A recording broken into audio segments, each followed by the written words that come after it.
그리고 2022년부터는 매년 우리가 어떻게 진척을 해 나가고 있는 건지에 대해서 주주총회에 보고를 하겠다라고 이렇게 자신감 있게 내보인 거죠.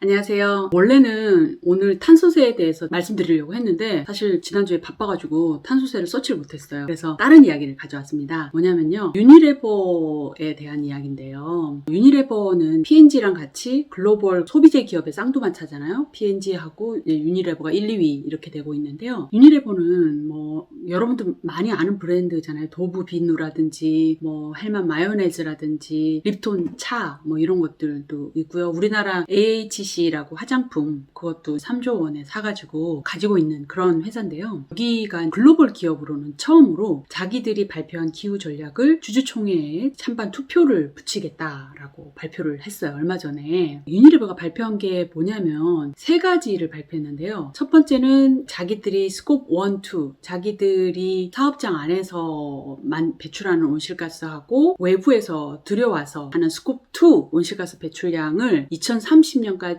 순제로로 만들겠다. 그리고 두 번째는 자기들이 제품이 미치는 영향, 이게 스콥 3까지 하면은 자기들이 제품 하나를 만들기 위해서 원료를 소싱해오는 것부터 그다음에 제품을 전체 만들어서 소비자들이 사용하는 데까지 나오는 온실가스 발생량, 이런 것까지를 이제 다 측정하는 거 스콥 3까지라고 하는데요. 이 전체에 대한 것에는 제품 영향의 한 50% 정도를 줄이겠다라고 2가지를 발표를 했거든요. 그리고 2039년까지는 무조건 넷제로, 순제로 배출량만큼 다 걷어들이겠다라는 거를 이제 발표를 했어요. 이 부분에 대해서 주주들에게 의견을 묻겠다라는 거죠. 이게 2021년 5월에 주주총회가 열리겠다라고 하는데요. 이렇게 기후변화에 대한 전략을 주주총회까지 막 가지고 가는 이런 흐름이 주도하고 있는 사람은 영국의 억만장자 크리스 혼이라는 사람이 있대요. 그래서 이 사람이 벌이는 캠페인이 Say on Climate이라는 거예요. 주주들한테 더 많은 기후변화에 대한 목소리를 내자라고 압력을 주고 있는 캠페인을 벌이고 있다는 거죠. 이런 흐름은 P&G에도 올 10월에 나타났는데요. 주주총회에서 주주들이, P&G도 마찬가지로 글로벌 소비재 기업이니까 농업과 관련되어 있잖아요. 이 농업의 개발도상국에서 되게 많은 공급망에서 벌어지고 있는 여러 가지 문제들에 대해서, 특히 산림벌채, 이 산림벌채가 상당히 문제가 많이 되고 있는데, 이 부분에 대해서 P&G가 어떻게 하면 이 팜유나 함유 재배하는 데 있어서 산림벌채를 줄일 수 있을지에 대해서 제대로 된 개선책을 내놔라라는 것이 주주총회에서 되게 문제가 되면서 P&G가 내부적으로 변화를 해야 되는 이런 상황에 직면했다라는 보도도 있었거든요. 그래서 유니레버는 이런 부분에서 자기들이 직접 적극적으로 주주총회에서 먼저 묻고, 그리고 주주총회에 앞서가지고 자기들이 어떻게 할지에 대한 전략도 내년에 발표하겠다라고 했는데, 3년마다 어떤 변화가 있었는지에 대한 어떤 자문단 투표를 할 거고, 그리고 2022년부터는 매년 우리가 어떻게 진척을 해 나가고 있는 건지에 대해서 주주총회에 보고를 하겠다라고 이렇게 자신감 있게 내보인 거죠. 이렇게 지금 영국이나 유럽에서 마크 칸이라고 UN 기후특사라고 있는데요. 이분이 상당히 영향력 있는 인사예요. 이 마크 칸이가 한 달 전쯤에 기업들이 기후 전략을 그냥 기업들한테만 알아서 자발적으로 하도록 내버려 두지 말고 연례 주주총회에 이렇게 자꾸 붙이도록 하는 그런 움직임을 막 독려하고 있는, 그렇게 했는데 이번 이제 유니레버의 발표도 그분이 한 얘기에서 한 달 후에 이런 발표가 나왔거든요. 그래서 제가 지난 유튜브에도 말을 했듯이 엑소모빌 같은 경우도 투자자들이 편지까지 보내가지고 현재 있는 이사진 10명 중에서 무려 4명을 전문가로 바꿔라, 교체하라, 지금 현재 있는 이사진으로는 안 된다, 도저히 변화할 수 없다라고 이런 식으로 움직이고 있는 상황도 말씀드렸었잖아요. 그래서 이렇게 그 주주들이 이제 막 움직이는 이유가 엑슨모빌만 해도 사실은 실적이 안 좋기 때문에 그래요. 지난 10년 동안 배당금을 포함해서 총 주주 수익률을 봤더니 S&P 500 기업들이 277%인데 그 엑슨모빌은 마이너스 20%를 기록했다는 거예요. 그러니까 지금처럼 계속 화석연료 사업을 유지를 하면 이게 손해날 게 뻔하니까 주주들이 계속 기업한테 압박을 가하는 그런 구조가 된 거죠. 그래서 이와 관련해서 월스트리트저널에서 나온 건데요. 에너지 업계에서 기후변화 관련된 주주 결의안이 작년에만 75건이었대요. 이게 2013년도에는 17건 뿐이었는데 4배 넘게 증가한 거죠.